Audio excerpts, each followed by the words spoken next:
al Señor, tu nombre, darte gloria, honra y honor.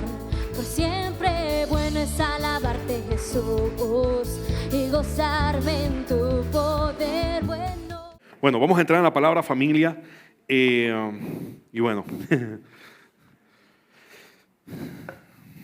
yo creo que si hiciéramos un top 5 de la mayoría de las cosas que la gente dice, que se sacan de contexto de lo que dice la Biblia, yo creo que esta sería la primera. ¿Cuál es la cosa que ustedes más escuchan tomada fuera de contexto de la Biblia? ¿Perdón? Todo lo pueden, sí, es verdad, esa es una, de que todo lo pueden Cristo me fortalece y van y ponen un bar. No juzgues. Y no solamente no juzgues, sino solo Dios me puede juzgar. ¿Tú no has escuchado eso nunca? Gloria al Señor. ¿Ah? Una de las mentiras más grandes que escuchamos allá afuera, que sacando la Biblia de contexto es solo Dios puede juzgar, o no juzgues, o solo Dios es mi juez. Y hay que tener mucho cuidado con esto porque obviamente utilizan versículos que son sacados de contexto, donde en efecto dice o habla sobre el juzgar, pero el contexto con el cual se está hablando no es el correcto. Y por eso es importante que como pueblo de Dios nosotros estudiemos las Escrituras, que busquemos el contexto de lo que se habla. ¿Y cómo se busca un contexto? Obviamente se leen los versículos antes y los versículos después de ese versículo que se está citando. Cuando hablamos de juzgar, eso es una de las principales cosas que la gente dice no puede juzgar. ¿Por qué? Porque muchas personas utilizan el no me juzgues o no debes juzgar o solo Dios puede juzgarme en una forma de decir no te metas con cómo yo estoy viviendo mi vida, ¿verdad? Uno de los problemas más grandes que tenemos o la religión mayor practicada en el mundo es la religión del yo.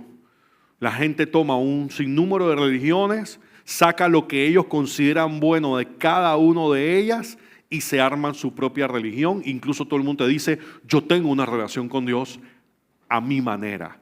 Y cuando tú les explicas, pero es que la relación con Dios no es a tu manera, es como, tú no me puedes juzgar, porque solo Dios es mi juez. O sea que para todo aplica el no debemos juzgar. Primero que todo, ¿de qué se trata juzgar? Juzgar es una persona forma un juicio o una opinión sobre algo o sobre alguien, ¿verdad? A veces me han dicho, es que tú no debes juzgar, tú no puedes juzgar porque la Biblia dice que no juzgue. Yo, pero es que ya tú me estás juzgando. En el momento que tú me estás diciendo que yo no puedo juzgar, significa que tú estás juzgando de que yo ya juzgué. Y te estás contradiciendo. ¿Ah? ¿Nunca han hecho eso? Cuando una persona dice, es que tú no puedes juzgar, yo, pero es que tú me estás juzgando. Porque si tú estás diciendo que yo estoy juzgando, entonces tú estás emitiendo un juicio sobre lo que yo estoy pensando. O sea, que tú te estás contradiciendo. Entonces, ¿podemos o no podemos? ¿Verdad? Y esto es muy importante. ¿Por qué es importante? Porque la idea es poder sacar... Miren, cuando estás hablando con una persona que obviamente está metida en su orgullo y todo lo demás, pues no importa cuánta evidencia tú muestres de la verdad, la persona no va a querer salir de su ignorancia. Pero en el trayecto nos vamos a encontrar personas que esa es la observación o esa es la opinión que ellos tienen basado en lo que han escuchado o incluso en lo que han leído, entendiendo nosotros de que muchas personas no tienen las herramientas de poder buscar el contexto de qué era lo que estaba diciendo el Señor en ese momento y todo lo demás. Y esas personas muchas veces están abiertos a que uno les pueda explicar detenidamente qué dice ahí y qué dice en otras partes de la Biblia, y de esa forma esas personas vienen y salen de ese desconocimiento que tienen y prosperan o progresan como creyentes. Esas son la gente que obviamente pues da gusto encontrar, ¿verdad? Alguien con el cual tú te puedas sentar, puedes compartir y puedes en efecto ayudar a esa persona a que salga de ese desconocimiento que tiene, obviamente porque esa persona tiene la intención de aprender y de mejorar. Entonces, como dijimos, la definición de juzgar, ¿verdad? En el sentido bíblico, cuando vemos la palabra juzgar, pues significa principalmente el separar o distinguir lo bueno de lo malo. Eso es en esencia el juzgar, el separar o distinguir si algo es bueno o algo es malo. Pero también puede significar el procesar, castigar o condenar a una persona. Porque hay, ¿verdad? Vamos a ver en el contexto bíblico que a veces cuando se refiere a juzgar, no se refiere a separar lo bueno de lo malo, sino que se refiere a que estás condenando a una persona, estás castigándolo, por así decirlo. O incluso a veces se utiliza la palabra para referirse a la crítica, a criticar a alguien. Y no es lo mismo emitir un juicio sobre si algo es bueno o algo es malo, a criticar a una persona. Entonces, para poder entrar a hablar sobre juicio, sobre el juzgar, si se puede o no, lo primero que tenemos que encontrar es aquellas prohibiciones que hay sobre el juicio en la Biblia, ¿verdad? La primera prohibición que nos encontramos en Mateo capítulo 7, versículo 1. Dice, no juzguen a nadie para que nadie los juzgue a ustedes. Eso es lo que todos siempre vemos y lo primero que la Biblia dice que no puedo juzgar para que no sea juzgado. Y la segunda prohibición que encontramos en un versículo donde dice no juzgar, lo encontramos en Lucas 6:37. Dice, no juzguen y no se les juzgará. No condenen y no se les condenará. Perdonen y se les perdonará. Y uno dice, bueno, pero es que ahí está claramente de que no debo juzgar. Claro, si no buscamos el contexto en el cual estos versículos fueron dados. Sin embargo, nosotros tenemos que entender, ¿verdad? De que, espérate, hay uno más, Romanos 2:1. Dice, por tanto no tienes excusa tú, quien quiera que seas, cuando juzgas a los demás, pues al juzgar a otros te condenas a ti mismo, ya que practicas las mismas cosas. Yo diría, pero es que si ahí dice claramente que no debo juzgar, ¿verdad? Esas son las prohibiciones supuestamente al juzgar. Pero nos encontramos que hay una ordenanza de parte de Dios para juzgar. Y uno dice, pero vean, y ahorita vamos a ver si es contradictorio o no es contradictorio, porque obviamente nosotros entendemos que Dios no se contradice y la palabra no se contradice. Y vamos a llegar entonces a conciliar una parte con la otra. Lo primero es, ¿verdad? Ese juicio que ha sido prescrito o ordenado por Dios. Vamos nuevamente a ver Mateo. Vamos a ver Mateo 7:24. ¿Qué dice? Mateo 7:24. Bueno, yo lo tengo aquí. Dice, no juzguen por las apariencias, juzguen con justicia. ¿Ya? Entonces uno dice, pero ven acá, o sea, si supuestamente uno, no me quites el versículo por favor, si supuestamente uno no debe juzgar, ahora dice que no juzgues por las apariencias, sino que juzgues con justicia, ¿verdad? ¿Qué nos enseña esto? Obviamente, claro que sí debemos juzgar, sí debemos emitir un juicio de si algo es correcto o es incorrecto. Sin embargo, debemos ser justos a la hora de juzgar. Debemos emitir un juicio que sea balanceado, que no esté viciado por nuestras intenciones o por nuestros pensamientos o nuestras opiniones sobre algo. Nuestro juicio debe ser justo. ¿Cómo así justo? Bueno, dice una parte de la palabra que si tú estás cometiendo el mismo pecado, obviamente tú no vas a ir a estar juzgando a alguien que está mal si tú también estás mal. Hay otro versículo donde nos llama no solamente a juzgar a las personas, sino que debemos juzgar absolutamente todo. Y uno dice, pero no que no podemos juzgar. Bueno, mira lo que dice la Biblia en 1 Corintios 2:15. Dice, en cambio, el que es espiritual lo juzga todo, aunque él mismo no está sujeto al juicio de nadie. El que es espiritual lo juzga todo. ¿Hay alguien espiritual aquí? Gloria a Dios. 2, 3, 4, 5. Ok. Eso es para nosotros acá entonces. Ustedes pueden escuchar, pero estoy aquí con la gente que... Sí, dice que el que es espiritual todo lo juzga. Y uno dice, pero ve acá. Pero no acabamos de leer que no podemos juzgar nada. Que no podemos emitir a juicio. Que no juzguemos para que no seamos juzgados.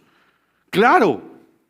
Ese no juzgues para que no sea juzgado se refiere a no juzgues injustamente para que no sea juzgado de esa misma forma. De la misma forma que traten a los demás, ustedes serán tratados. Y por otro lado dice, trata a los demás como quieres que te traten a ti. Pero si tú estás siendo injusto con otras personas y estás juzgando de una forma injusta, de esa misma forma también serás juzgado tú.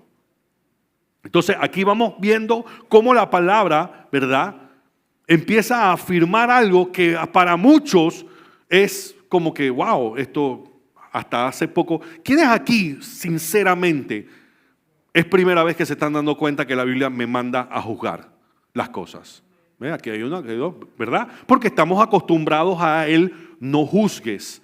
No juzgues, no te metas con eso, pero realmente eso no es lo que dice la Biblia o no es la forma en la que lo dice. Y por eso es tan importante el contexto. Por eso es que es tan importante cuando leemos y estudiamos la palabra, el llegar al fondo de lo que los textos nos quieren transmitir. ¿Verdad? Dice, es más, no solamente dice que debemos de juzgar a las personas, ¿verdad? Lo primero, debemos juzgar con justo juicio. La segunda dice que debemos juzgarlo absolutamente todo. ¿Qué es todo? ¿Cómo hacemos si en la iglesia hay pecado? ¿Cómo hacemos entonces para juzgar cuando hay pecado o no hay pecado? Si se supone que la Biblia nos ordena que no debemos juzgar. Es más, cuando Pablo escribe la carta a Timoteo, le escribe a sus discípulos y dice, allá tengan cuidado porque en esa iglesia dejaron que entre ¿quién? Jezabel. Y está llevando a la gente a la inmoralidad sexual.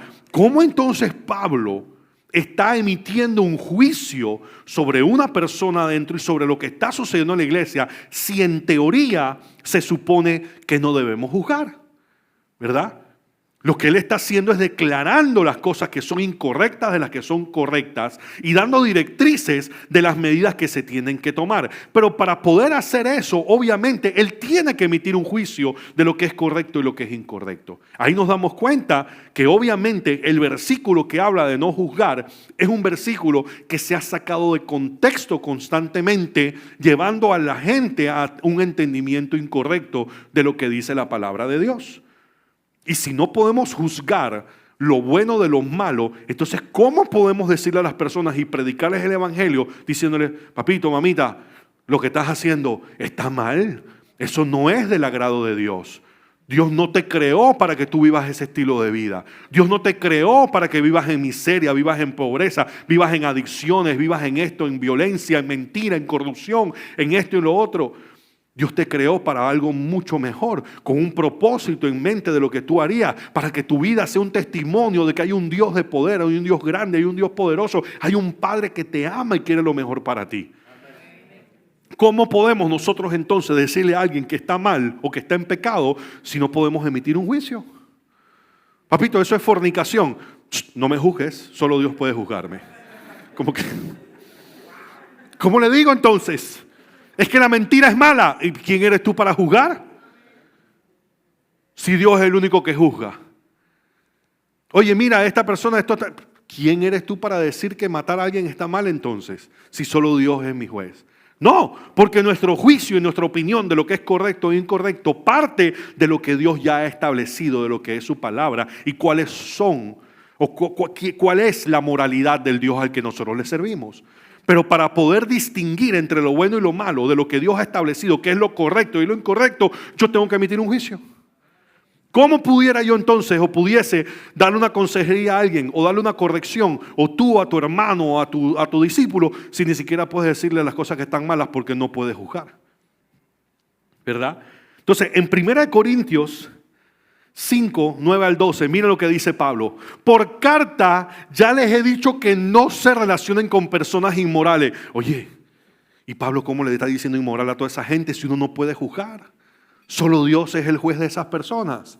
No, ahí nos damos cuenta de que en efecto uno puede emitir un juicio sobre algo si es correcto o incorrecto. Dice, por supuesto no me refería a la gente inmoral de este mundo, ni a los avaros, ni a los estafadores o idólatras. En tal caso tendrían ustedes que salirse de este mundo.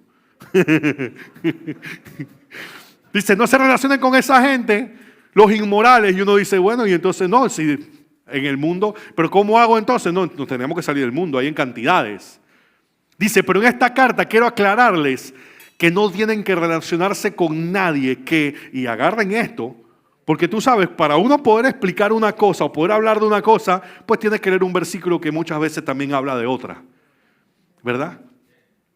Dice, quiero aclararles que no deben relacionarse con nadie que llamándose hermano, mira la salvedad que hace, llamándose hermano, sea inmoral o avaro, idólatra, calumniador, borracho o estafador. Con tal persona ni siquiera deben juntarse para comer. ¿Cafecito? ¿Una soda? ¿Nos tomamos un té? ¿Vamos a comernos alguito? Tengo un rato que no sé de ti. Dice que ni siquiera sentarse a comer. Dice, ¿acaso me toca a mí juzgar a los de afuera? Y mira lo que dice, no son ustedes los que deben juzgar a los de adentro. ¿A qué se refiere esto? Se refiere a juzgar a la iglesia. Se refiere a juzgar a los que están dentro de la iglesia, dentro supuestamente del cuerpo de Cristo. Entonces, mira, no solamente nos llama el Señor a juzgar con justo juicio, a juzgar todo, sino que también tenemos que poder emitir un juicio sobre aquellos que se hacen llamar hermanos.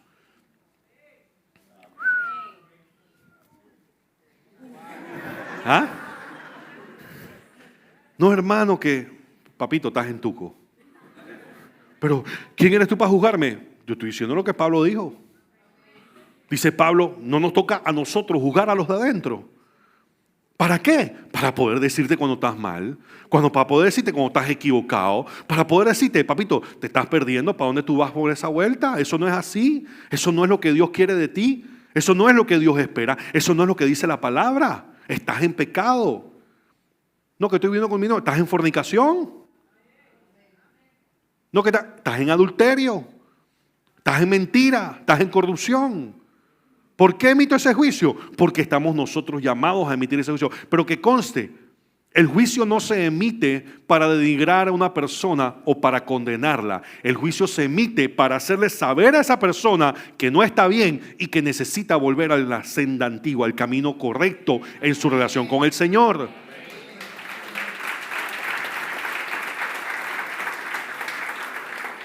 Y es ahí la gran diferencia. Porque estamos acostumbrados que cuando uno emite un juicio es para atacar a una persona. Acá lo que estamos llamados a hacer es emitir ese juicio para hacerle ver a esa persona dónde está equivocado, pero para poder restaurar su relación con el Señor como debe ser.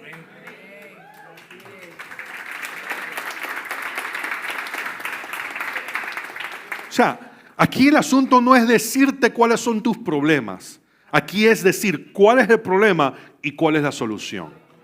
¿Cuál es el problema? Papito, que estás descarriado 115 veces. ¿Ah? 115 veces descarriado. Pero tú sabes qué? Dios te ama tanto. Cristo murió por ti. Y la razón por la cual yo he podido ver esto o esto ha sido expuesto es porque el Señor te ama tanto que quiere que tú vuelvas al camino correcto.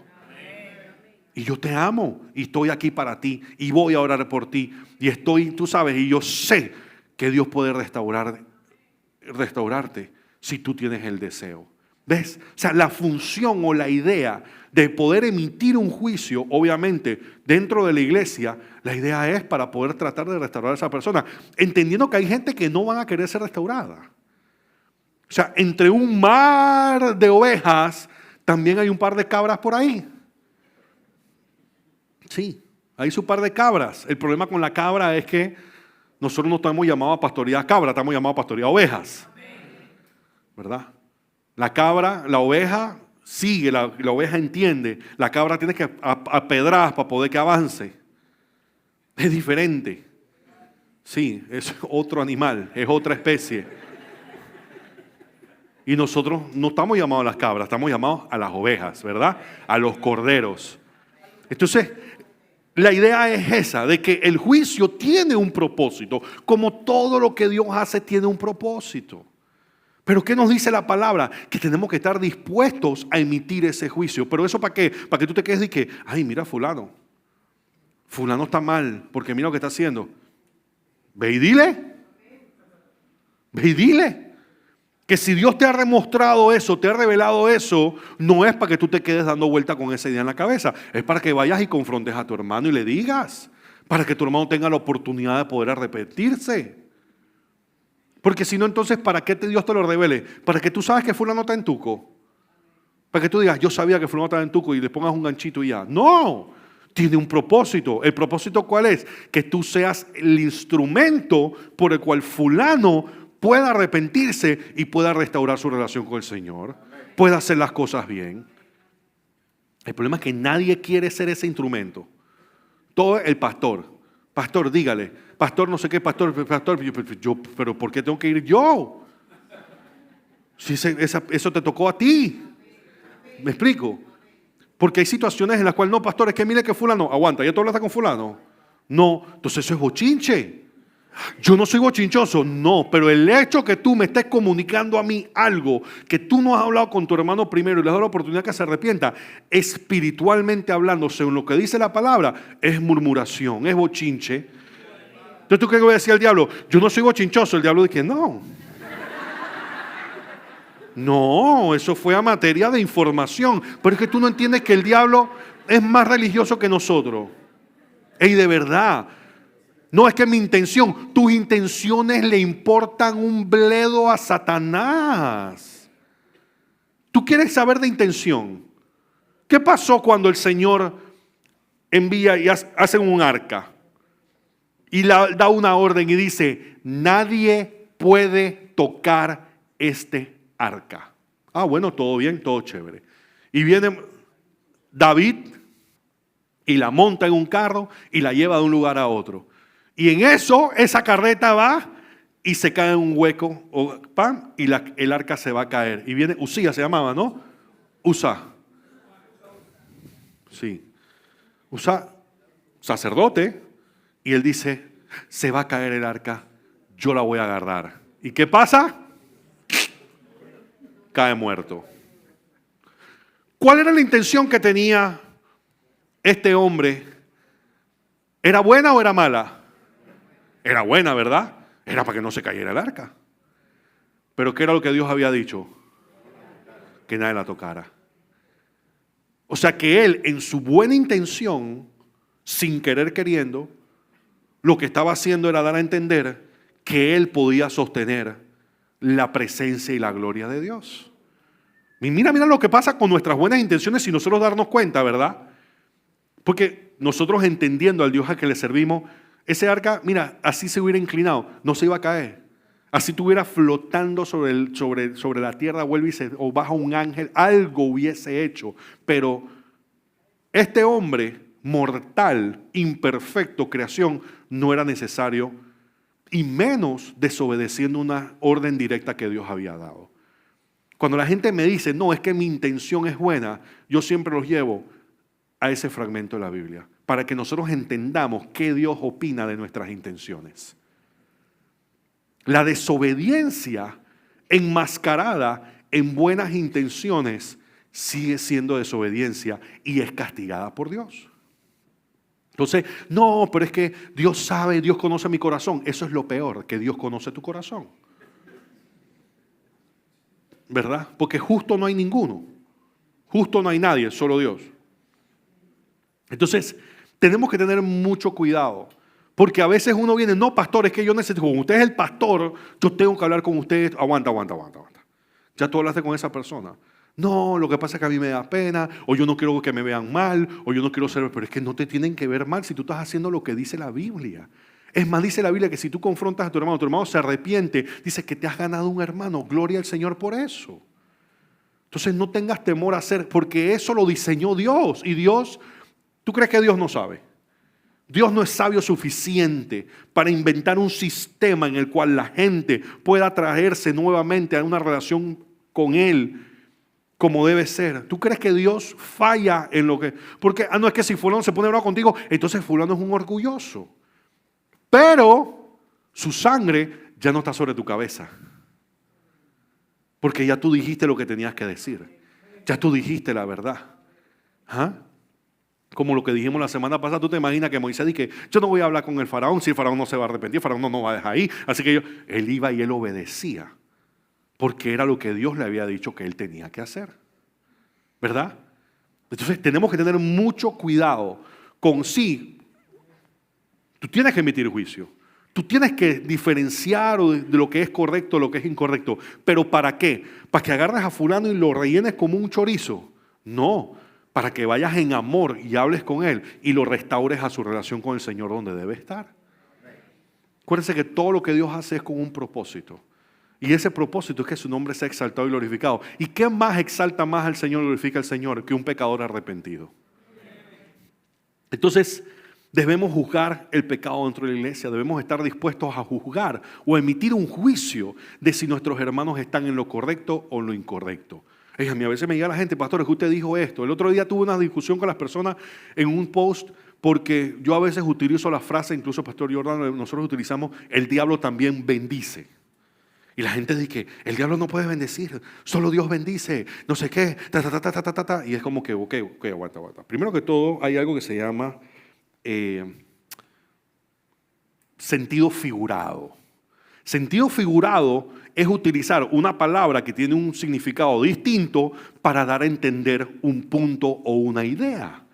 Nosotros sabemos que el diablo no bendice como tal, Dios es el que bendice, pero el diablo te da cosas. No es que todo lo que Dios, solamente Dios puede dar cosas. Acuérdate que cuando Satanás fue a tentar a Jesús en el desierto, le dijo, si me adoras, o sea, lo llevó a lo más alto, le enseñó todos los reinos, le enseñó todo, y le dijo, si me adoras, te daré todo esto. ¿Verdad? Y Jesús no le dijo, tú eres un mentiroso, chamuco del diablo. ¿Y qué diablo es el diablo? Sí. O sea, como nos pedimos un té chai. Chai significa té, o sea que pides un té. Pero bueno, entonces,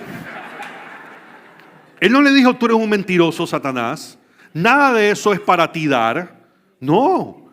Él estaba ofreciendo a Jesús en ese momento algo que a él le pertenece y que él puede dar. ¿Cuáles son? Los reinos de la tierra. Porque la Biblia dice que Satanás es el Dios, con E minúscula, de este siglo. De este siglo lo compone una temporada, un tiempo que ya se le está acabando y él sabe que se le está acabando. Pero por mientras, dice la Biblia que él es el Dios de este siglo, él es el príncipe de este mundo. Él sí, todo lo que ves, los reinos, no sé qué, no es producto de la creación de Dios, es producto del pecado sobre la faz de la tierra. Porque tú crees que lo que está pasando en los gobiernos, en el Vaticano y todo esto es producto de la voluntad de Dios. Claro que no. Vemos cómo el sistema está torcido, cómo el sistema ha dañado, se ha ido dañando, se ha ido corrompiendo a través del pecado. Entonces, claro, Satanás le está ofreciendo a Jesús algo que él podía entregarle, que es lo mismo que cuando viene un artista y firma y le vende su alma, le da dinero, le da fama, le da poder, le da reputación, le da muchas riquezas a cambio de su eternidad en el infierno. Entonces, claro, cuando uno hace la analogía, uno dice, sí, Satanás también, inmediatamente la gente dice no. Y uno dice, espérate, es un sentido figurado, es una herramienta que tenemos en el idioma para poder decir algo que significa otra cosa, pero es para que la gente entienda, no es que estamos diciendo que el enemigo bendice. Pero aún así, créame que es agradable ver personas que vienen y se acercan y dicen, pastor, usted dijo esto y mire lo que dice la Biblia, y poder conversar y poder, ¿por qué? Porque esa gente está juzgando, está emitiendo un juicio de si es correcto o no lo que su pastor le está enseñando. Créame, y para mí, al principio no es tan fácil, porque lo primero que trata de levantarse es el orgullo. Acá, tú estás poniendo en tela de duda, yo tanto que preparo el mensaje y tanto que estudio y tanto no sé qué, para que tú vengas, no, a cuestionar. Pablo iba y le predicaba a los de Berea, y dice que los de Berea terminaban la predicación y iban y leían la palabra para decir lo que Pablo le enseñaba, y era Pablo, que aprendió a los pies de Gamaliel, el fariseo más fariseo de los fariseos, el que conocía la ley a cabo y de la A a la Z, discípulo de nuestro Señor Jesucristo, que fue llevado al cielo y todo, y él vio, o sea, y la gente quería saber si lo que él estaba hablando, y yo, Juan Mario, me voy a poner ofendido de que porque alguien me está preguntando que aquí dice esto y usted dijo no sé qué. Claro, pero eso es para que siempre nos mantengamos humildes y entender, hey, no lo sabemos todo y en algún momento nos podemos equivocar. A veces hasta explicando algo que es claro, nos equivocamos y la gente entiende algo diferente. El otro día, y tengo que pedirle disculpas a mi papá, papá Manuel, porque la vez pasada yo estaba hablando sobre mi papá y yo decía, mi papá es un discapacitado emocional, ¿verdad? Mi papá nunca ha sabido demostrar, y la gente una se queda mirando a Manuel y que... Sí, como que ya está enfrente tuyo. Pastor, ¿qué pasó? Y es verdad, yo tengo mi papá biológico y tengo mi papá que me recibió y me quiere como papá, que es el esposo de mi mamá y que para mí es mi papá. Y tengo mi papá Mercado, José Mercado, que es mi pastor en Puerto Rico. Dios me ha dado varios padres, gracias al Señor, ¿verdad? Entonces, claro, cuando yo estoy hablando con la gente, digo, no, que mi papá es un discapacitado, van y lo ven a él, ¿verdad? Y yo en ese momento no caí en cuenta porque yo estoy hablando de mi papá biológico. Pero después mi esposa, tú sabes, Leti me dice que mi amor, yo creo que debiste explicar porque la gente estaba mirando a Manuel como que tú estás hablando que tu papá... Entonces ahí nos damos cuenta de que a veces sin uno querer, uno explicando algo que todo el mundo sabe que yo tengo mi papá... No todo el mundo sabe, no todo el mundo entiende de esa forma. Y a veces uno tiene que aclarar para evitar que después vean a mi papá Manuel por ahí y digan que mira, ves, discapacitado emocional. Vamos a orar por Manuel, vamos a poner las manos para que no... Y todo lo contrario, ese hombre tú lo ves y es amor, así. Todo el mundo que lo conoce sabe que es el hombre más cariñoso sobre la faz de la tierra. Entonces, ves, a veces uno comete equivocaciones o hay malinterpretaciones, no porque uno quiera o uno esté equivocado, sino porque uno no se supo explicar bien en ese momento. Pero también sucede que no lo sabemos todo. Y un versículo a veces uno hasta se enreda, se engalleta o no lo explica. Y es bueno cuando la gente se acerca. ¿Por qué? Porque eso estamos llamados a hacer. 1 Corintios 14, 29, ¿qué dice? 1 Corintios dice, en cuanto a los profetas, que hablen 2 o 3 y que los demás examinen con cuidado lo dicho. ¿Verdad? Y hoy en día tú ves que estos grandes profetas de Dios y no sé qué, y cuando tú pones en tela de juicio o en tela de duda o investiga o estás juzgando lo que ellos están profetizando, se te va para encima la iglesia, se te va para encima todo el mundo y entonces empiezan a escribirte, hermano, solo Dios puede juzgar, usted no puede juzgar. Y dije, no, es que Dios me está llamando, Dios me dice que yo debo juzgar o debo emitir opinión o debo examinar lo que la gente está diciendo y más aquellos que se hacen decir que son profetas o que son pastores o que son apóstoles o arcángeles o lo que sea que se hayan puesto. Esa es nuestra función como iglesia. ¿Para qué? Para que cuando viene una persona con menos madurez espiritual, por decirle, hey, por ahí no, papito. Porque hay mucha gente hoy en día escuchando predicadores que cuando nosotros comenzamos escuchábamos, pero que en los últimos años hemos completamente eliminado a los predicadores que nosotros escuchamos.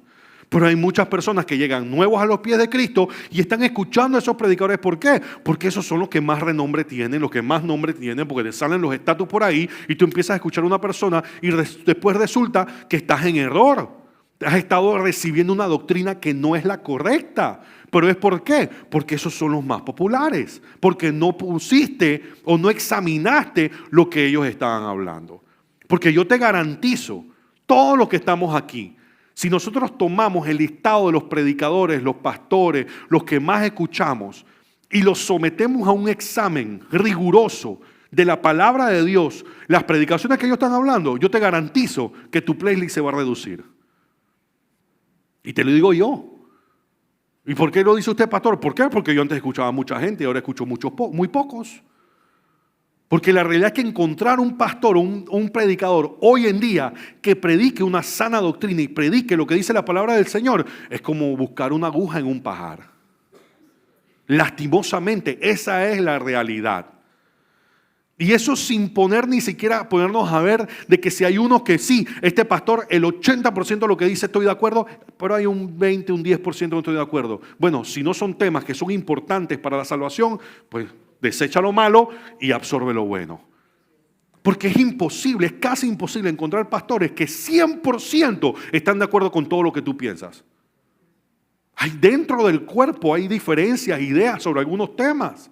Pero como yo digo, mira, si no es relativo con la salvación, si no es relativo o no tiene que ver con la soberanía y el señorío de nuestro Señor Jesucristo, bueno, aprende lo demás y lo que no estás de acuerdo, deséchalo. ¿Pero por qué? Porque te sentaste, tomaste la palabra de Dios y hiciste un examen riguroso de lo que estaban hablando. Y dije, ¿tú sabes qué? No, yo no estoy de acuerdo con esto que dice aquí. Bueno, ¿y qué vas a hacer? No, la verdad es que eso, entiendo que hay muchas corrientes, hay unas corrientes que piensan, el rapto, hay unos que piensan que es antes de la tribulación, otros que piensan en el medio, otros que piensan en el último. Al final, eso no es importante para nuestra salvación. Eso no es un tema importante. ¿Cuándo nos vamos? No sabemos. Nosotros queremos, ¿verdad? Y pensamos y creemos que lo que la Biblia dice es que nos vamos antes de la gran tribulación, que la iglesia se va. Pero hay gente que dice que es en el medio, otro dice que al final. ¿Tú crees que yo me voy a pelear con ellos? Y que no, porque yo antes y después, no sé qué. No, ¿qué importa? Si estás predicando a Cristo, estás predicando arrepentimiento. Eso es lo que realmente importa. No son temas que son trascendentales. Entonces, ahí cuando tú tienes algo diferente que yo, no importa. Cristo es el Señor, ¿verdad? Jesús, sí. Sangre en la cruz, sí. Padre y Espíritu Santo, sí. Vamos para adelante.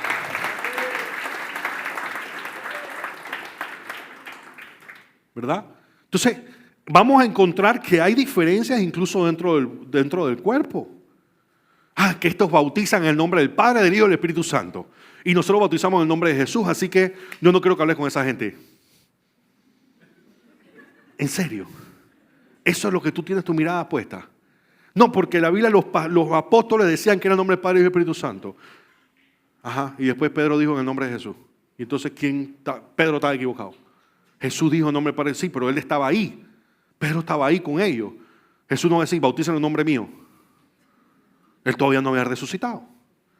El Espíritu Santo todavía no había venido. O sea, entonces son temas que realmente no tienen. Pero ¿qué pasa? El enemigo trae hasta esos temas para tratar de hacer división dentro de la iglesia. Entonces tú encuentras y que no, es que ellos bautizan en el nombre de Jesús y nosotros bautizamos en el nombre del Padre, del Hijo y del Espíritu Santo. Así que no, esos manes son unos herejes, son unos apóstatas. Es como que, ¿en serio? Por eso es importante conocer la palabra. Por eso es importante analizar qué es lo que dice la palabra. Y por eso es importante poder emitir un juicio de lo que es correcto y lo que es incorrecto conforme a lo que dice la palabra. Juzgar de forma justa. ¿Verdad?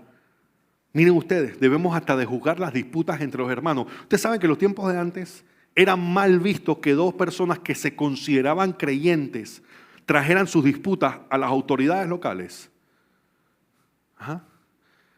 Tú sabes, tú vas a un juzgado nocturno o a una corregiduría, ahora le dicen juez de paz.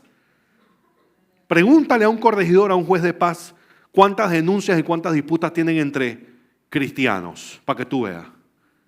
Que si la alabanza muy fuerte, que si no sé qué, que si el palo que me creció y le corté la rama y no sé cuánto y no sé qué.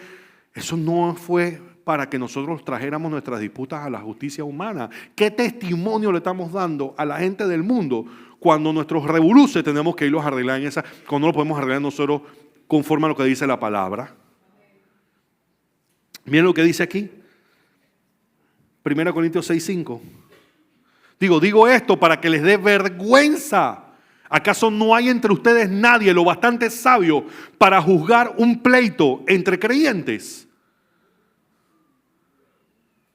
Los pleitos entre creyentes lo deben arreglar su autoridad. ¿Por qué le da una iglesia y a la otra? Bueno, nos sentamos el pastor de allá y yo acá y nos sentamos y conversamos y vamos a ver qué es lo que vamos a hacer. Pero nadie que hay que llevarlo al juzgado, no sé qué, que voy a llevarlo a la corregiduría, que voy a llevarlo a esto, que voy a llevarlo a otro. ¿Por qué? Si se supone que nos debemos someter a lo que dice la palabra de Dios. ¿Qué es lo que dice la palabra? ¿Qué es lo que es correcto realmente? Entendiendo que ambas personas van a tomar ese consejo, van a tomar esa dirección y van a obedecer. Pero mira lo que dice Pablo, les debería dar vergüenza llevar sus temas y sus problemas y sus situaciones a la justicia común, a la justicia de afuera. Lo voy a llevar a la corregiduría. ¿En serio? ¿Por qué no hablas con tu pastor mejor? ¿Por qué no hablas con el pastor? Que él está ocupado. Está ocupado para que ustedes den mal testimonio. ¿No? Entonces, imagínate, estamos llamados incluso a juzgar las disputas entre los creyentes. Estamos llamados a juzgar las predicaciones que se dan en la iglesia o donde quiera que se den. Estamos llamados a juzgar el pecado dentro de aquellos que se llaman creyentes. Estamos llamados a juzgar todo. Estamos llamados a juzgar con justo juicio a las personas. Mira tú por dónde vamos. De 2 versículos que dicen, no juzgues para que no seas juzgado. Según lo que dice la palabra, ¿verdad? Mira lo que dice Gálatas 1:8, este me encanta. Dice, pero aun si alguno de nosotros o un ángel del cielo les predicara un evangelio distinto del que les hemos predicado, que caiga bajo maldición. O sea que tenemos que juzgar las predicaciones. Miren, si la gente leyera esto y lo entendiera en el contexto correcto, muchas iglesias estarían cerradas. ¿Por qué hay pastores predicando tanta prosperidad hoy en día? ¿Por qué hay pastores predicando nueva era? De que lo quiero, lo tengo, lo pienso, lo atraigo, lo manifiesto. ¿Usted no ha escuchado eso? Por las redes sociales eso es lo que más hay. O el decreto y declaro. Yo decreto y declaro. Yo decreto y declaro. Yo decreto y declaro. Decreto y declaro. Y yo vamos a, ¿cómo es? Sí, visualízalo y manifiéstalo. Que si yo lo visualizo y lo atraemos, lo deseamos, se manifiesta en la vida. Eso es nueva era, eso es brujería. Eso es el secreto, eso es metafísica, eso es pura corrientes que no son cristianas. Ajá, esa es la religión, la religión del yo. Es que somos dioses.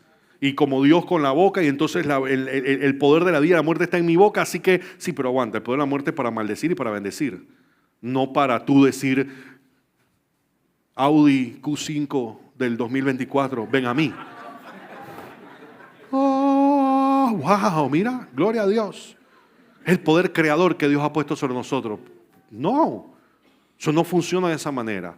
Pero la razón por la cual muchas iglesias están predicando esto es porque cada día hay menos creyentes que leen este versículo y que están dispuestos y que entienden que es un evangelio diferente. Porque tú sabes, muchas veces yo le he dicho, hablamos del evangelio de la prosperidad. El evangelio de la prosperidad no existe, solo hay un evangelio. Entonces cuando alguien predica evangelio de la prosperidad, no es el evangelio, estás predicando prosperidad. Estás predicando riquezas materiales, estás predicando, tú sabes, bendición y bendición. Dios me quiere bendecir, Dios me quiere bendecir, Dios me quiere bendecir, Dios me quiere bendecir. Y empiezas, bendíceme, bendíceme, bendíceme. ¿Quién ha escuchado esa canción? ¿Ah? ¿No la ha escuchado? Bendíceme ahora. Y empiezas, bendíceme, bendíceme, bendíceme ahora. Y es como que, oh, wow. Ve a donde tu papá, dame plata, dame plata, dame plata ahora. Dame plata, dame plata, dame plata ahora. Es como que... Pero creemos que podemos llegar al Señor y cantarle, bendíceme, bendíceme, bendíceme ahora. Y como que, arrepiéntete, arrepiéntete, arrepiéntete ahora.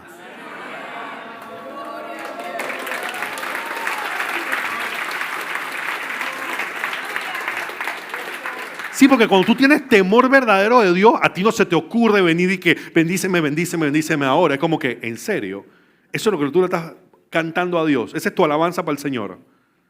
Eso no es una alabanza, eso no es una adoración, ¿verdad? Ah, que suena, que es que la cantan en la iglesia, pero no es ni una alabanza ni una adoración. Eres tú ordenando y comandándole al Dios creador de los cielos y la tierra, el todopoderoso, el gran yo soy, el alfa y la omega, el principio y el fin, el que te creó, el que te pagó al precio de sangre de su hijo, ordenándole que te bendiga. No, eso no es una alabanza. Pero si tú eres una persona que tienes algún grado de temor de Dios, conoce la Escritura, y tú llegas a una iglesia y están cantando bendíceme, bendíceme, bendíceme ahora, es como que creo que esta no es la iglesia donde Dios me quiere. A no ser que, bueno, se ponchó el man de la alabanza y ahora el pastor les va a caer encima y le va a meter su disciplina. Pero claro, eso conlleva que tú conozcas la palabra, que tú conozcas lo que realmente es adoración y es alabanza, ¿verdad? Y que tengas ese temor del Señor y escudriñes lo que dice la Escritura, pero principalmente que puedas emitir un juicio. Porque si tú no puedes juzgar si eso está bien o está mal, entonces no puedes hacer nada y te tienes que quedar ahí a que te prediquen lo que sea. O sea, es importante que tú como creyente puedas juzgar lo que está sucediendo dentro de la iglesia, puedas juzgar lo que está pasando. Ah, ¿te vas? Bueno, ve, ¿por qué no hablas con el pastor? Pastor, mire, yo tengo una pregunta. Estaban cantando bendíceme, bendíceme, bendíceme ahora. Y yo quiero, usted discúlpeme, pero yo considero que esa canción no es una alabanza, es una oración. Mire, la alabanza es esto, la adoración es esto y eso es pedir. ¿Qué opina usted de eso? ¿Sabes qué? Tienes razón. Gracias por traerlo a mi atención. La verdad es que esta semana la gente de alabanza no me mandó la letra de las canciones de lo que iban a cantar. Así que yo no sabía ni siquiera que iban a cantar esa canción. Pero no te preocupes, yo voy a conversar con los líderes de alabanza y esto no se va a volver a repetir. ¿Qué hiciste? Hiciste lo que la palabra te llama a hacer y de ahí salió una bendición porque en esa iglesia no se va a volver a cantar una canción que desvía al pueblo de la verdad. Pero tuviste que emitir un juicio y tuviste que con esa información acercarte a hacer lo que a ti te correspondía hacer. Más fácil es irse. Más fácil es ir para adelante. No es que ahí no sé qué, pero ya tú hablaste con la gente. Tú hablaste con los líderes, hablaste con los pastores. No, entonces, ¿por qué te vas? De pronto Dios te puso ahí con ese propósito para que tú puedas ir y hablar con ellos y ellos entiendan que están haciendo las cosas mal. Y tal vez el Espíritu Santo ponga convicción en sus corazones de que, oye, es verdad, estábamos equivocados. Pero si no puedes emitir un juicio de lo que es correcto o incorrecto, nunca vas a poder acercarte para que las cosas cambien y mejoren. Entonces, ¿es importante o no es importante juzgar? Claro que es importante, pero es importante en la forma en la que Dios quiere que esto se lleve a cabo. No solamente eso, la gente dice, no, es que... Esa es la típica. Cuando dice, hey, hay que tener cuidado, que este ministerio, mire, está llevando a la gente al ocultismo, está llevando a la gente a prácticas de nueva era, está llevando, Betel, está... Se me salió. Te disculpen la gente de Betel, pero... Ay, perdón, se me salió. Pero ¿qué pasa cuando dice, hey, tengan cuidado con este ministerio, está totalmente descarriado? Y con ellos va su ministerio de alabanza y oración. Pastor, pero usted ¿cómo va a juzgar de esa forma? Solo Dios puede juzgar. Sí, y yo siempre le respondo, ¿qué dice Efesios 5:11? Efesios 5:11 dice, no tengan nada que ver con las obras infructuosas de la oscuridad, sino más bien... Entonces, ¿por qué está mal que yo les diga, oiga, tengan cuidado con esto, esto no está bien? ¿Qué estoy haciendo? Estoy denunciando. ¿Por qué estoy denunciando? Porque sabemos que es una obra infructuosa de la oscuridad. Pero para poder yo denunciar y saber o emitir el pensar de que es una obra infructuosa, yo tengo que emitir un juicio. ¿Conforme a qué? A lo que dice la palabra. ¿Debemos acostarnos en las tumbas de la gente muerta para poder absorber la unción que tenían? No, eso es necromancia. Pero eso es una práctica que se da en esa iglesia. Entre otras cosas más. Debemos de subirnos al púlpito y buscar un bastón grande como el de Gandalf y evocar una parte de la película cuando Gandalf le dice al demonio que iba a cruzar el puente, no pasarás, pero vamos a hacer lo mismo, pero en contra del racismo, y vamos a decir racismo, no pasarás porque Gandalf lo hizo en el Señor de los Anillos, entonces vamos a hacer nosotros desde el púlpito, ¿verdad? Una declaración profética, pero con el báculo grande, y vamos a golpear y vamos a decir, no pasarás, y el racismo se va a acabar inmediatamente. No, ¿verdad? No es bíblico. Pero ustedes se ríen porque ustedes piensan que yo me estoy inventando esta locura. Pero si quieren les mando el video. Esas son las cosas que se están dando en ese púlpito. Esas son las cosas que se están enseñando en esa iglesia. Esas son las cosas que hacen de que hoy en día, cuando escuchas la palabra profeta o profético, quieras salir huyendo. Porque son mercaderes de la fe, ¿verdad? Toman el título de la oficina del profeta y lo utilizan simplemente para decir cualquier tipo de disparate. Como que el Espíritu Santo es una bola azul que va y flota y no sé qué. Es como que, y tú eres la hija del pastor, ¿en serio? Y tu papá te deja decir esas locuras. Te hubiera dado con el piano en la cabeza hace rato. Claro, pero para yo poder decirle a la gente, hey, tengan cuidado con esto, tengan cuidado con lo otro, que tengo que tener la capacidad de poder emitir un juicio y poder advertir a los demás de lo que está sucediendo para que otros no caigan en esa trampa y después anden por ahí como espiriflautas hablando locura. Entonces, es importante el poder emitir un juicio. Imagínense cómo estaríamos nosotros si lo que dice la Biblia, donde dice no juzgues, fuese correcto, así de que no podemos juzgar. Entonces no le podemos predicar el evangelio a nadie. Porque si yo predico el evangelio, te predico el evangelio es porque yo tengo la idea de que tú estás perdido. ¿verdad? Que tú te estás yendo para el infierno y por eso necesitas escuchar la buena nueva del Evangelio. Pero si no puedo juzgar, entonces yo no puedo asumir o no puedo pensar que tú estás perdido en tus pecados y en tus transgresiones. Entonces, ¿cómo te voy a predicar el Evangelio? Si ya de por sí predicarte significa que ya yo emití un juicio de antemano en mi mente de que tú necesitas escuchar ese Evangelio. ¿Verdad? Juan 4:1. Queridos hermanos, no crean a cualquiera que pretenda estar inspirado por el Espíritu, sino sométanlo a prueba para ver si es de Dios, porque han salido por el mundo muchos falsos profetas. Que eres profeta, hay que someterlo a prueba. ¿Por qué? Para poder emitir un juicio si de lo que él dice es correcto o es incorrecto. O sea, la Biblia nos llama a probar a los profetas, pero viene uno y que veo una C y veo una H y veo una R y una L y Charlie dije, ¿ese soy yo? Dije, wow. Y yo veo un agua de una piscina y tú dije, ¿yo era nadador? Ya. Bueno, Dios te dice que ese negocio que estás emprendiendo o eso que tienes en la mente, Él lo va a prosperar, Él lo va a bendecir, Él lo va a multiplicar. ¿Y tú qué piensas? Mi negocio de Amazon, que yo estoy vendiendo las coberturas de las Biblias. ¡Wow, Dios! Tremendo. Y resulta ser que el man, media hora antes del culto, se metió en Instagram y vio un par de gente en la iglesia. Y vio este man, entró, vaya a Pastor Charlie, vio su Facebook y vio su recuerdo cuando él era nadador y se aprendió las 3 letras de su. Y eso está sucediendo.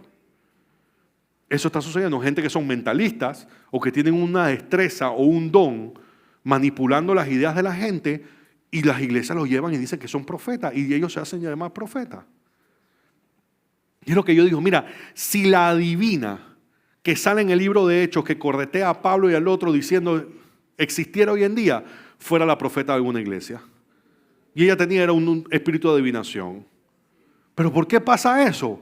Porque la iglesia no está haciendo lo que como no queremos lastimar a nadie y no queremos ser políticamente incorrectos, pues entonces no juzgamos lo que la gente dice, no juzgamos la profecía, no juzgamos ni discernimos los espíritus que hay detrás de las personas, con tal de no caer mal. Y yo te digo, yo prefiero caerte mal, pero darle cara al Señor y que el Señor me diga, bien hecho, a caerte bien e irme para el infierno por ser el amigo de todo el mundo. Porque el celo que tenemos por el Señor nos debe llevar a ese tipo de cosas, a discernir, a probar, a emitir juicio y consultar incluso. Oiga, pastor, mire, esta persona dijo esto y esto y esto. ¿Usted qué opina? Mira, yo opino que esto, le sabemos que la profecía es esto, es así, es asá, lo que dijo fue esto, trajo edificación, no. Y ok, vamos a llegar a un acuerdo, sí, y vamos a orar. Y el Señor se va a encargar de destapar, de descubrir, de desenmascarar lo que tenga que desenmascarar. Pero hoy en día la gente no hace eso. La gente va a la iglesia y tú le preguntas, ¿qué tal? Salí bendecido, afortunado, wow, se trajeron un profeta y además le adivinó los nombres como a 4 personas, les profetizó. ¿Y qué le profetizó? Que su negocio iba a prosperar, que iban a viajar, que iba a ir a las naciones, que esto y lo otro. Puras cosas materiales y puras cosas de fama, de reputación. O sea, ¿qué te está ofreciendo? Lo mismo que Satanás le ofreció a Jesús en el desierto. No, para eso está el diablo. Yo para qué quiero que alguien me venga a profetizar lo mismo que el mundo tiene que ofrecer. Y ahí nos damos cuenta que hay farsantes, pero tenemos que como iglesia, como cuerpo de Cristo, y cuando hablo como iglesia no me refiero a Roca Vía, me refiero a ustedes son la iglesia, todos somos la iglesia. Tenemos que estar dispuestos a hacer lo que dice la palabra y a juzgar, emitir juicios sobre estas cosas. Digo, no es lo mismo juzgar que criticar, que conste. Porque la crítica se nos da chévere. Y muchas veces criticando creemos que estamos emitiendo un juicio y lo que estamos haciendo es simplemente hablando cosas que no nos gustan de esa persona. Porque viste diferente que nosotros, porque habla diferente, porque peca diferente que nosotros. Sí, pero eso aquí no pasa. Gloria a Dios, ¿verdad? Sí. Entonces, si hemos visto todos estos versículos que nos llaman a juzgar, y tenemos los prohibitivos, los primeros que leímos, obviamente, que nos prohíbe. Entonces, ¿cómo conciliamos o cómo podemos nosotros entender qué es verdad y qué no, debemos o no debemos, entendiendo obviamente que Dios no se contradice.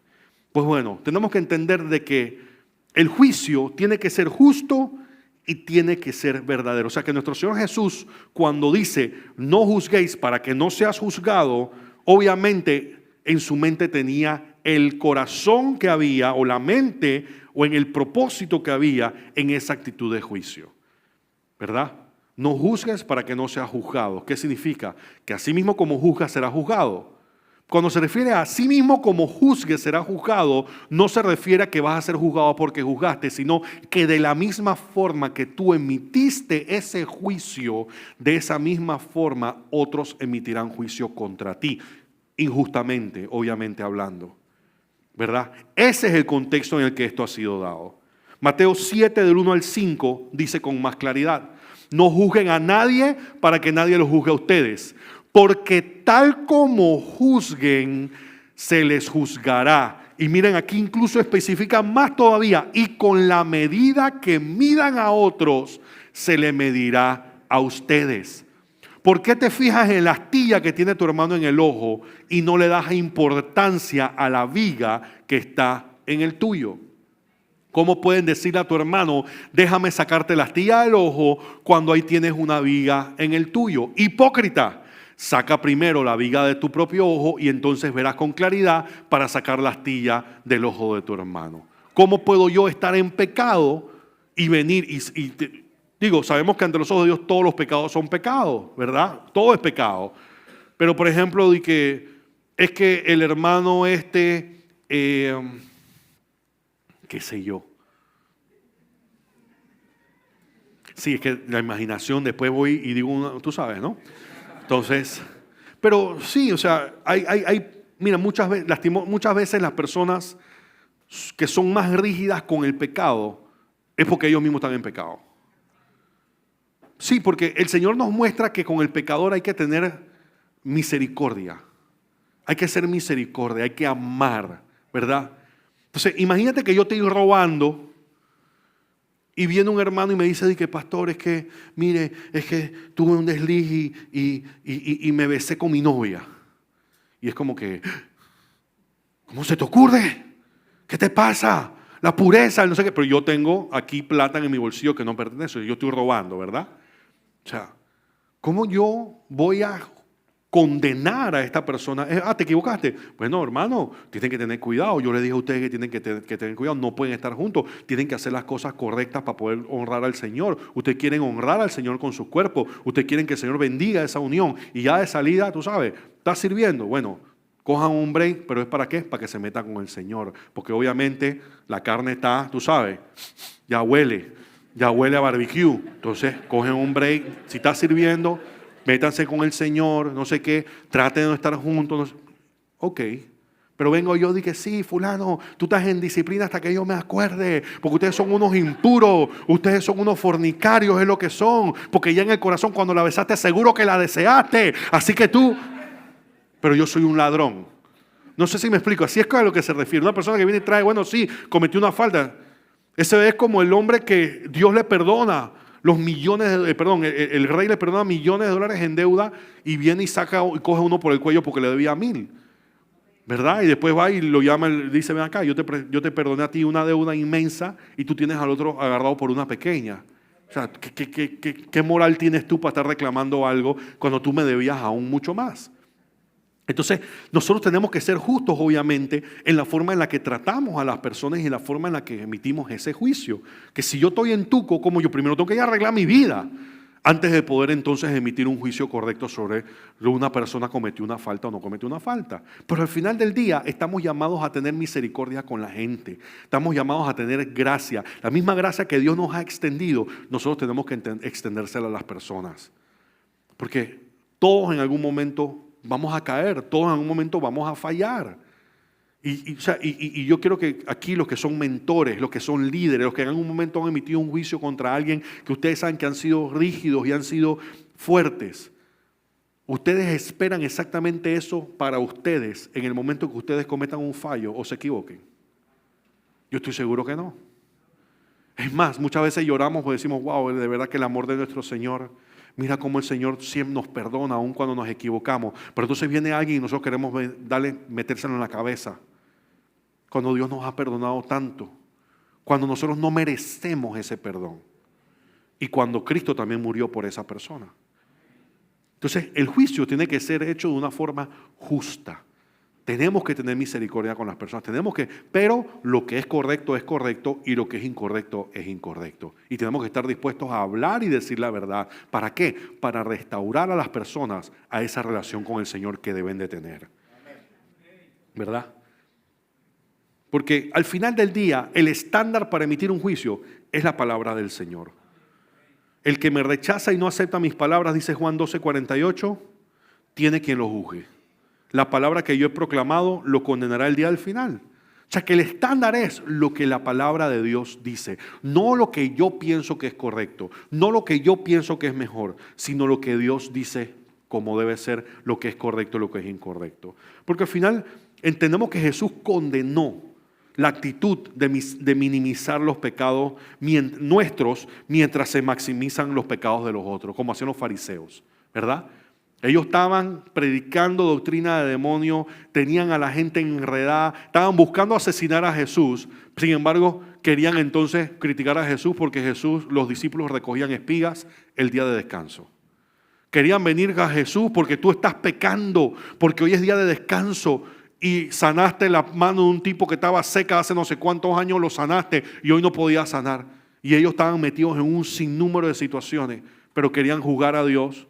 A Jesús, por lo que él había hecho, que al final había fallado el día de descanso, pero era para sanar la mano a alguien. Por eso Jesús le decía, ustedes son unos hipócritas. Tú me vas a decir que entonces tu buey se cae en un hueco, en una cisterna, y porque es día de descanso, tú no la vas a sacar. Sabemos que sí la iban a sacar. Entonces, lo que el Señor juzga y condena es cuando nosotros minimizamos nuestros pecados, pero somos mucho más fuertes con los pecados de los demás, ¿verdad? Porque al final del día, si hay algo que tenemos que estar claros, es que todos vamos a tener que pararnos frente al tribunal del Señor. Todos vamos a ser juzgados y el único juez verdadero y único es nuestro Señor. 2 Corintios 5:10, ¿qué dice? Porque es necesario que todos comparezcamos ante el tribunal de Cristo para que cada uno reciba lo que le corresponda, según lo bueno o malo que haya hecho mientras vivió en el cuerpo. Vamos a tener una recompensa mayor o menor conforme a lo que hayas hecho. Gracias a Dios que los pecados, dice, pecaste sí, pero por Cristo hemos sido perdonados. Pero nuestras acciones, nuestra vida va a ser sometida a juicio y vamos a recibir conforme a como hayamos hecho.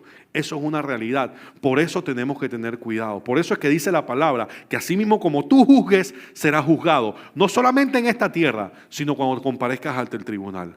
Porque así mismo Dios te va a decir, ¿te acuerdas que le dijiste a fulano? Que era un esto, que era un lo otro, no sé qué. ¿Con qué medida usaste para juzgarlo a él? Con esa misma medida yo te voy a juzgar a ti.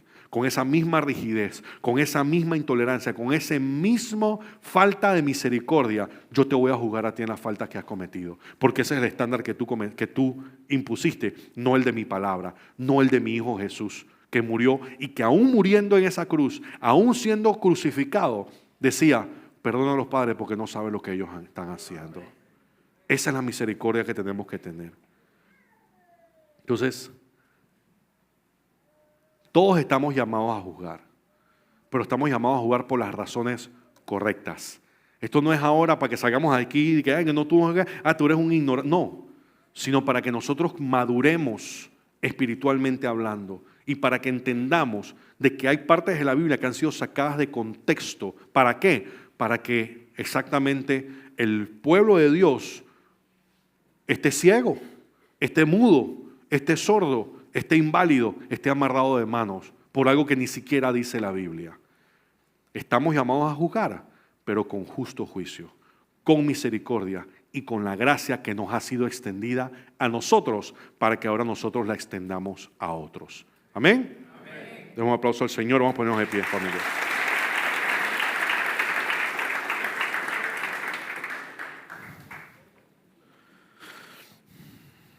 Amado Señor, te damos gracias por tu santa palabra.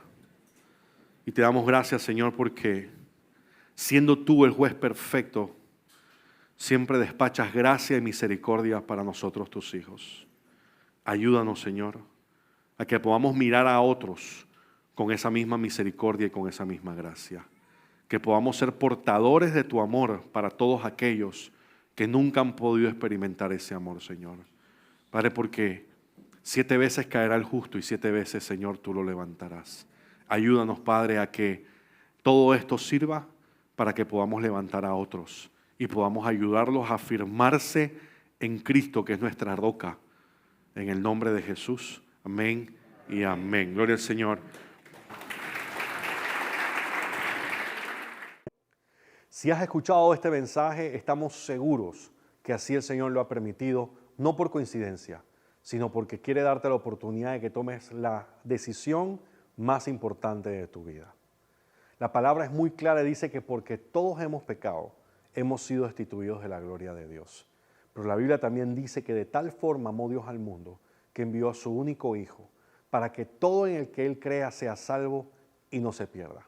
En otra parte aparece que todo el que cree en su corazón y confiese con su boca que Jesucristo es el Hijo de Dios hecho hombre, que murió en la cruz y resucitó al tercer día, dice la palabra que si tú lo crees en tu corazón y lo confiesas con tu boca, serás salvo. Si quieres reconciliarte con el Señor o si quieres aceptar a Jesús en este día como tu Señor y Salvador, te voy a invitar a que por favor repitas esta oración conmigo. Cierra tus ojos y levanta tus manos. Repite conmigo. Señor Jesús, yo sé que soy un pecador y también sé que moriste en la cruz por mí y por mis pecados. Y en este momento yo te pido perdón. Yo me arrepiento de todos mis pecados y te recibo como mi Señor y Salvador. Escribe mi nombre en el libro de la vida y ayúdame a vivir para ti de ahora en adelante. Gracias, Padre, por tu perdón y por tu misericordia. En el nombre de Jesús, soy tu Hijo, soy salvo. Amén y amén. Estamos muy felices y muy gozosos de que hayas tomado hoy la decisión más importante de tu vida, que hayas recibido a Jesús como tu Señor y Salvador. Y tal vez tú me digas, pastor, ¿y ahora qué? Bueno, ahora te voy a dar 4 consejos rápidos y prácticos para que tu relación con Cristo siga creciendo y madurando cada día más. Número 1, la oración. La oración es la disciplina más importante de todo creyente. Cuando oramos, hablamos con Dios. Tenemos la oportunidad de comunicarnos y de tener una audiencia con el Creador de los cielos y de la tierra. Ese Padre perfecto y que te ama, que ha estado esperando todo este tiempo con sus brazos abiertos que tú le hables. Toma un tiempo de tu día para orar, para comunicarte con Él. Cuéntale tus anhelos, tus deseos, tus temores, tus preocupaciones. Preséntale el día, preséntale tus reuniones y alíñate con su perfecta voluntad. Número 2, leer la Biblia. Cuando hablamos con Dios, oramos, pero cuando leemos la Biblia, Dios nos habla a nosotros. La Biblia no contiene la palabra de Dios. La Biblia es la palabra de Dios. Es la revelación completa y perfecta de Dios para toda la humanidad. La Biblia es un libro tan importante y está vivo porque cuando tú lo lees, Él te está leyendo a ti. No pierdas la oportunidad de leer tu Biblia. Si no tienes una, acércate a nuestros hermanos de protocolo de hospitalidad, que nos encantaría obsequiarte una para que inicies en ese estudio de la palabra y que no solamente sepas quién es Dios, sino quién eres tú en Dios. Número 3, busca una iglesia donde congregarte, una iglesia donde se predique la sana doctrina, donde todo lo que se predique y se enseñe venga de la palabra del Señor, donde estés rodeado de un grupo, de un ejército de santos, de hombres y mujeres, que no solamente están comprometidos con su relación con el Señor, sino que también están comprometidos con ayudarte a ti a crecer en esa relación, a seguir firme en la roca que es Cristo, y que cuando necesitas un consejo o necesitas oración, sabes que tienes un montón de hermanos en Cristo que están ahí para aconsejarte y para orar por ti conforme a lo que dice la palabra de Dios. Número 4, bautízate en aguas. El bautismo en aguas es tan importante que la palabra misma, la Biblia en el libro de Hechos, capítulo 2, versículo 38, el apóstol Pedro le dijo a todos los presentes, arrepiéntanse y bautícense en el nombre del Señor Jesucristo para el perdón de vuestros pecados y recibiréis el don del Espíritu Santo. El bautismo en aguas es una señal externa de una decisión que has tomado en lo más profundo de tu corazón. Así que no dudes en acercarte a nosotros para que seas bautizado y para que seas un cristiano eficiente, efectivo en tu llamado al Señor, porque solos no podemos. Y por eso el Señor ha enviado su Espíritu Santo para ayudarte en ese caminar que hoy has decidido emprender. Y por último y no menos importante, si esta es la iglesia donde consideras o crees que el Señor te está llamando a que te unas o que te plantes, pues la forma más efectiva es a través de las células. Bueno es alabar al Señor, tu nombre, darte gloria, honra y honor. Por siempre bueno es alabarte, Jesús, y gozarme en tu poder. Bueno